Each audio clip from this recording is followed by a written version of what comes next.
अस्सलाम वालेकुम नाज़रीन, MNN TV के प्रोग्राम चौधरी दी बैठक के साथ आपका मेज़बान नदीम चौधरी हाजिर है।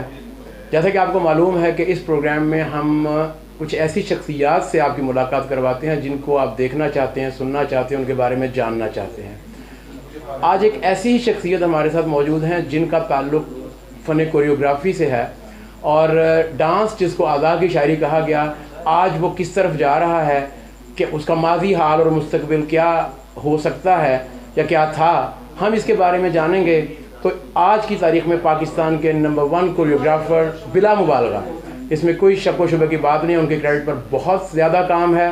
तो हमारे साथ मौजूद हैं जनाब पप्पू सम्राट, हम उन्हें अपने शो में वेलकम करते हैं। अस्सलाम वालेकुम। वालेकुम अस्सलाम। पप्पू भाई क्या हाल है?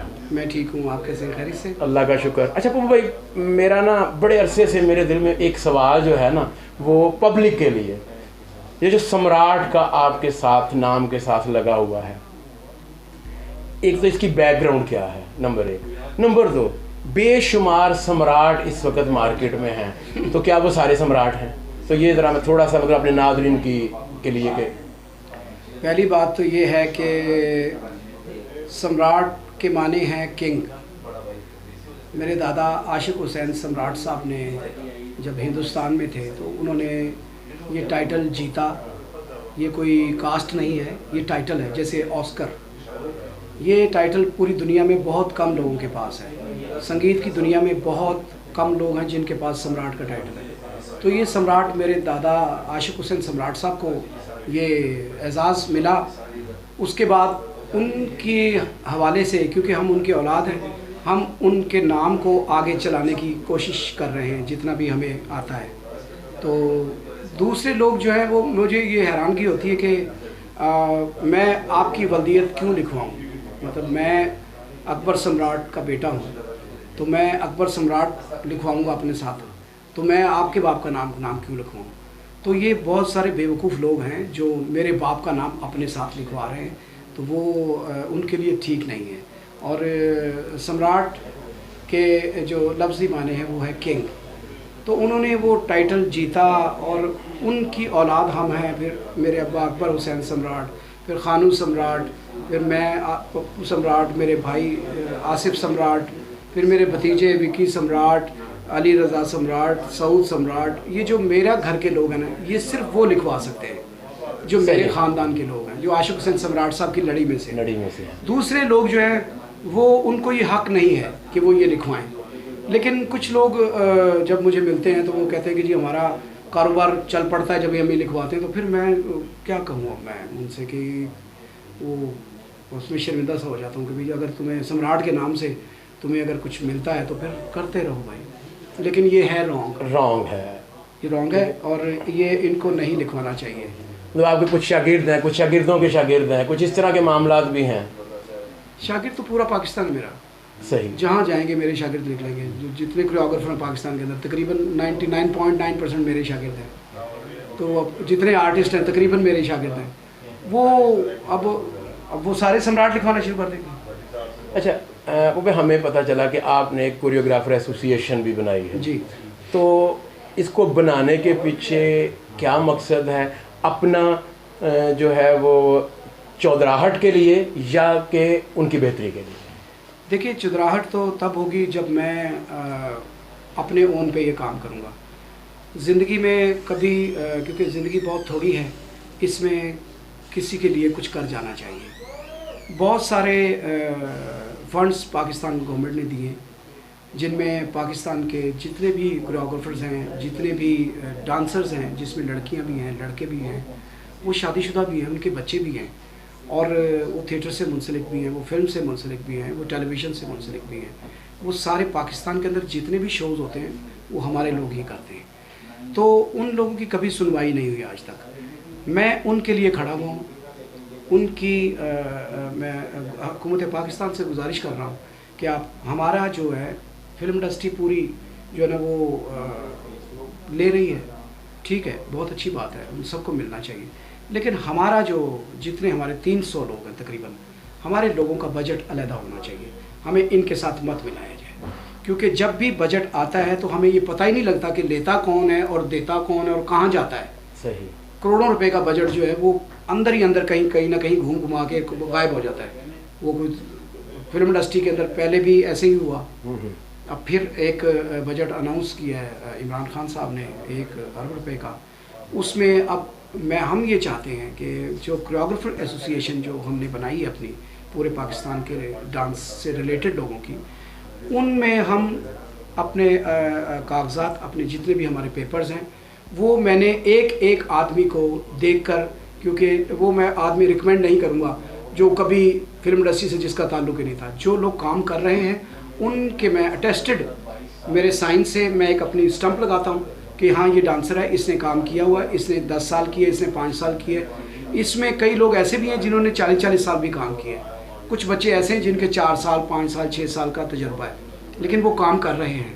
तो मैं मेरी जितनी भी कोशिश है या मेरी काविश होगी, जो भी ये सारी उन लोगों के लिए होगी ताकि अल्लाह ताला उनको उनके घरों में उनके पैसे पहुंच जाएं। और हुकूमत पाकिस्तान से मैं ये गुजारिश करूंगा कि हमारा बजट आप चाहे 1 रुपया हो, हमें ये पता होना चाहिए कि हमारे जो 300 लोग हैं इनके लिए हमें 1000 रुपया है, हमने इनको 1000 रुपया डिस्ट्रीब्यूट करना है सबको। तो उसमें से अब हुकूमत पाकिस्तान के मैं ये चाहता हूँ कि हमारे जो लोग हैं, जो हमारी जूरी है, उसके साथ साथ हुकूमत पाकिस्तान के भी 2 लोग ऐसे होने चाहिए जिनके साइन के बगैर ये अमाउंट जो है वो रिलीज़ ना हो, ताकि ब्लैक एंड वाइट सब कुछ चले।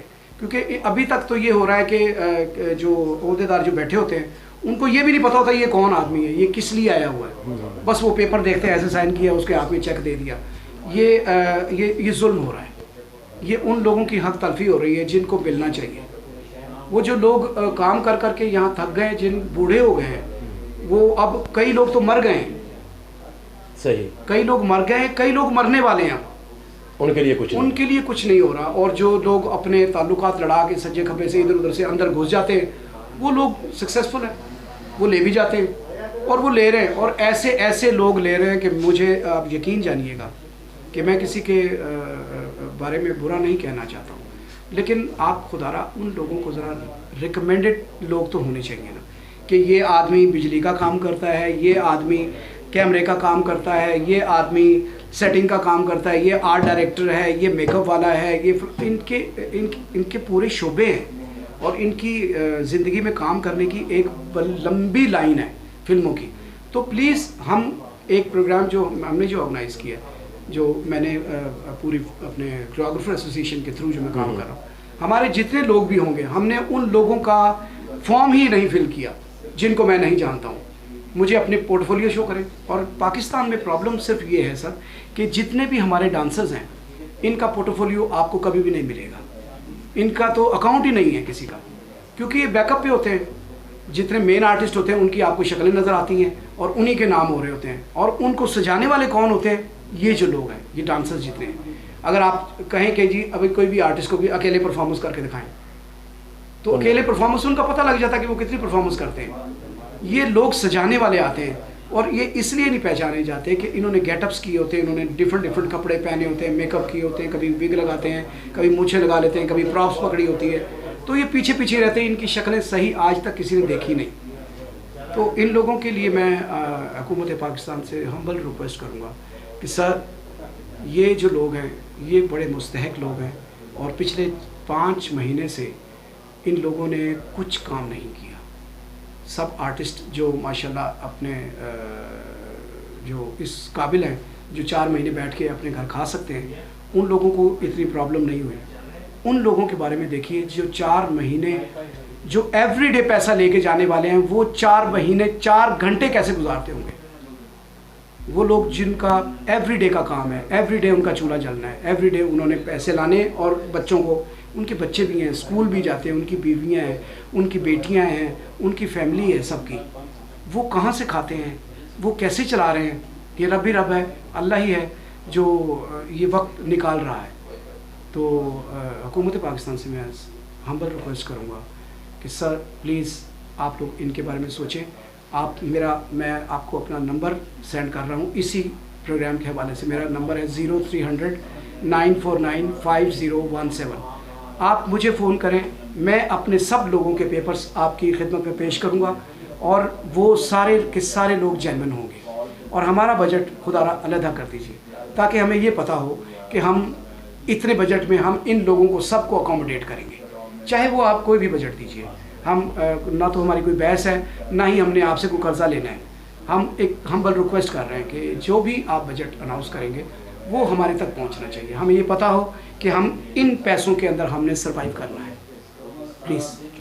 अच्छा ओ भाई, ये तो हो गई आपके एसोसिएशन के हवाले से बात। अब मैं आता हूँ आपके प्रोफेशनल की तरफ कि रक्स को आज़ा की शायरी कहा जाता है, लेकिन कुछ अरसे से रक्स जो है वो ख्वारी बन के रह गया। इसका जिम्मेदार कौन है? क्योंकि हमने थिएटर के बेशुमार ऐसे सॉन्ग्स देखे, ऐसी परफॉर्मेंसेस देखी। माशाल्लाह आपका एक फैमिली बैकग्राउंड है। सम्राट ऐसे ही नहीं बनता, कोई शहनशाहों का शहनशाह, वो सम्राट कहलाता है। तो आपके पास इतना गुण, इतना इल्म, अभी आपने कहा कि जी 90% लोग आपके शागिर्दों में से हैं, फिर आप जैसे लोगों के होते हुए बुरा काम मार्केट में, और बहुत बुरा काम, सिर्फ बुरा नहीं, बहुत बुरा काम मार्केट में कैसे आया? देखिए, मैं अकेला काम नहीं करता। माशाल्लाह माशाल्लाह तकरीबन 60-70 लोग तो लाहौर में हैं, इसके अलावा कराची में है, तकरीबन 100 के करीब कोरियोग्राफर। किस किस को क्या क्या कहूँ, कैसे रोकूँ? और जो एक ट्रेंड स्टार्ट हो जाता है कि जी इस टाइप का डांस होना चाहिए, मैं उसका हिस्सा नहीं हूँ, लेकिन अगर मैं हिस्सा नहीं भी हूँ तब भी मैं उसका हिस्सा हूँ, क्योंकि जब डांस की बात आएगी तो मेरे तक बात पहुँचेगी। तो अब ये है कि कोई किसी एक आदमी को तो मैं रोक सकता हूँ, 100 आदमियों को मैं नहीं रोक सकता। अब अपनी अपने इज़्ज़त है, जो जिस तरह से काम करना चाहे। आप जब हम लोग फिल्म मेकिंग करते हैं तो फिल्म डायरेक्टर जो होते हैं वो एक किसी पैटर्न पे काम करते हैं कि एक कहानी का मूड है। ये ज़रूरी नहीं, वो आवाम से पूछ के नहीं आते कि जी मैं ये फ़िल्म बनाने लगा हूँ, जी क्या आपको ये पसंद आएगी? मैं कॉमेडी फिल्म बनाने लगा हूँ तो आपको पसंद आएगी? जी मैं एक्शन फिल्म बनाने लगा हूँ, या मैं रोमांटिक, या मैं थ्रिल फिल्म बनाने लगा हूँ। वो हम किसी आवाम से कभी भी नहीं, किसी डायरेक्टर ने पूछा। वो फिल्म बना के प्रेजेंट करते हैं और लोग उसको पसंद करते हैं। तो ये जो लोग ये समझ लेते हैं कि यार ये आजकल चल रहा है, इस बात की मुझे अब तक नहीं समझ आई कि ये आजकल चल रहा है, वो क्या चल रहा है आजकल, इस बात की मुझे समझ नहीं आई कि वो कहना क्या चाहते हैं कि क्या चल रहा है। देखिए, दुनिया भर में जो भी बिजनेसेस हैं, जो भी काम हैं, जो भी कंपनीज हैं, उनके रिफ्रेशर कोर्सेज होते रहते हैं। तो क्या आप नहीं समझते कि ये सिर्फ 100 लोग हैं, ये लाखों लोग नहीं हैं? तो क्या इन 100 लोगों को एक प्लेटफॉर्म पे इकट्ठा करके इन लोगों को रिफ्रेशर कोर्सेज नहीं करवाए जा सकते कि हम जिस मुल्क में, जिस सकाफत में रहते हैं, तो वहाँ पे इस किस्म की चीज़ की बजाय इस किस्म की चीज़ें आएँ? तो क्या वो ये मुमकिन नहीं है? देखिए, पूरी दुनिया में, चाहे अमेरिका से लेके और पाकिस्तान में, हर जगह गंदी फिल्में, बुरी फिल्में भी बनती हैं, अच्छी फिल्में भी बनती हैं, अच्छी जगह भी हैं और बुरी जगह भी हैं। उसका एक इलाका अलहदा होता है। ठीक है। तो आप यूँ ही समझ लीजिए कि उसका इलाका कोई अलहदा है। तो फिर उस पर लिख देना चाहिए कि 18+। ये मैं नहीं कहूँगा, पता क्या, क्योंकि वहाँ पे लिखा जाता है कि जी ये ऐसे लोगों के लिए है। पाकिस्तान में कोई इतना, पहले तो है कि इनको एक्नॉलेज करें आप कि ये लोग हैं, कोई ये कोई फनकार लोग हैं। जब आप फनकारों को एक्नॉलेज करते हैं ना, तो फिर वो अपनी इज्जत के लिए काम करना शुरू कर देते हैं। जब इंडिविजुअली आप सारे लोगों को देखते हैं कि जी ये है पप्पू, ये है फलां, ये है फलां, ये फलां, वो फिर इंडिविजुअली काम करते हैं। जब आप एक प्लेटफॉर्म पे खड़े होते हैं सारे लोग, तो फिर काम में बेहतरी भी आती है, फिर काम में चेंज भी आता है। वो काम में चेंज इसलिए नहीं आएगा, मैं ये समझता हूँ, वो ये आने वाला भी नहीं है, इसलिए नहीं आएगा कि लोगों को ये मालूम नहीं है कि हमें अपनी इज्जत के लिए क्या काम करना है। सिर्फ रोटी कमाने के लिए काम हो रहा है। रोटी कमाने के लिए तो कोई भी क्राइम हो सकता है। सही। हाँ जी, रोटी तो कुफर की रोटी कमाने के लिए तो कोई बंदा क्राइम भी कर लेते हैं, कोई चोरियां करते हैं, कोई कुछ करते हैं, कोई कुछ करते हैं, कोई कुछ करते हैं। तो हमें ज़्यादातर रोटी का मसला पड़ गया हुआ है। हमने अपना अल्लाह की तरफ से नज़र हटा ली है कि रब्बुल इज़्ज़त सभी को देने वाले हैं और वो बेहतर देने वाला है। अगर हम अल्लाह की तरफ ध्यान रखें कि वो ही देने वाला है और वो बेहतर देने वाला है, तो फिर कुछ गड़बड़ नहीं होगा। मुझे नहीं लगता कि कुछ गड़बड़ होगा। सिर्फ यकीन करना है कि देने वाला सिर्फ और सिर्फ रब की ज़ात है। अच्छा, मतलब ये आखिर में आपने बेशुमार आर्टिस्टों के साथ काम किया। पाकिस्तान की शायद ही कोई ऐसी स्टार या सुपरस्टार होगी जिसके साथ आपने काम नहीं किया। तो अगर मैं आपसे पूछूं कि, क्योंकि दो शोबों को मैं ले जाता हूं, थिएटर की दुनिया और फिल्म की दुनिया, अब तक आपको जो बेस्ट डांस परफॉर्मर लगी वो कौन? दो अलग अलग शोबे दे दिए, फिल्म में कौन लगा और थिएटर में कौन लगा? देखिए, मेरे लिए सारे के सारे आर्टिस्ट बहुत मोहतरम हैं। जितने भी लोग हैं, मेरे बच्चे हैं और जो मेरे सीनियर हैं, उनकी मैं बहुत कदर करता हूँ। सही। ये ज़रूरी नहीं है कि या तो हो ना कि आपके लिए कोई प्लेटफॉर्म कोई एक स्पेसिफिकली कोई एक स्पेस रखी हो कि आप इस टाइप का डांस करते हैं और आप इस टाइप का डांस करते हैं। ये सारा का सारा फ्रूट चार्ट है। डिफरेंट टाइप के मूड के डांसेस होते हैं और डिफरेंट टाइप के आर्टिस्ट हैं। कोई रोमांटिक गाना बहुत अच्छा करती हैं, कोई थ्रिल वाला गाना बहुत अच्छा करती हैं, कोई पंजाबी गाना अच्छा करती हैं, कोई उर्दू गाना अच्छा करती हैं। तो ये जितने भी आर्टिस्ट हैं ना, ये अपने अपने मिजाज के सारे किंग हैं। कोई भी छोटा नहीं है किसी से, सारे के सारे ही आला हैं। लेकिन इनको मैं फिर से वही कहूँगा, इनका कसूर नहीं है, प्लीज़, इनका कोई कसूर नहीं। इनको बताने वालों का कसूर है कि इनको क्या बताया जा रहा है। एक आर्टिस्ट जो है ना, वो एक समझे कि एक पुतला है जिसको हमने क्रिएट करना है, उसको क्या शक्ल देनी है, कैसे देनी है, ये हमारे लोगों का काम है। तो हमारे लोग जो एक उसको डांस सिखाएंगे या जो भी एक्शन बताएंगे, ऑब्वियसली उसने वही फॉलो करना है। तो उनको बुरा कहने से बेहतर ये है कि मैं अपने आप को ठीक कर लूँ। चलें, अब आखिर में जो नए लोग इस शोबे में आना चाहते हैं, आप उनको क्या मशवरा देंगे? उनको आना चाहिए या नहीं आना चाहिए? क्यों नहीं आना चाहिए? सभी लोगों को आना चाहिए। हो सकता है नया आदमी आके कोई नई बात करे जो मुझे भी सीखने को मिलेगी, क्योंकि मैं तो स्टूडेंट हूँ, मैं तो सारी ज़िंदगी के लिए सीखता हूँ, अभी भी सीख रहा हूँ मैं। कोई नया आदमी आके मुझे कोई नई बात सिखा सकता है, तो मैं उसका शुक्रगुजार हूँ कि मैंने कोई नई बात सीख ली। जितने भी लोग आएंगे वो अपना मिजाज लेके आएंगे, अपना मूड लेके आएंगे, और मेरी तरफ से 24 घंटे वेलकम है उनको। मेरा कोई स्टूडेंट बनना चाहे, मुझसे कुछ सीखना चाहे, मुझसे कुछ लेना चाहे, I am ready all the time. आने वाले वक्तों में आप फिल्म इंडस्ट्री को कहाँ देख रहे हैं?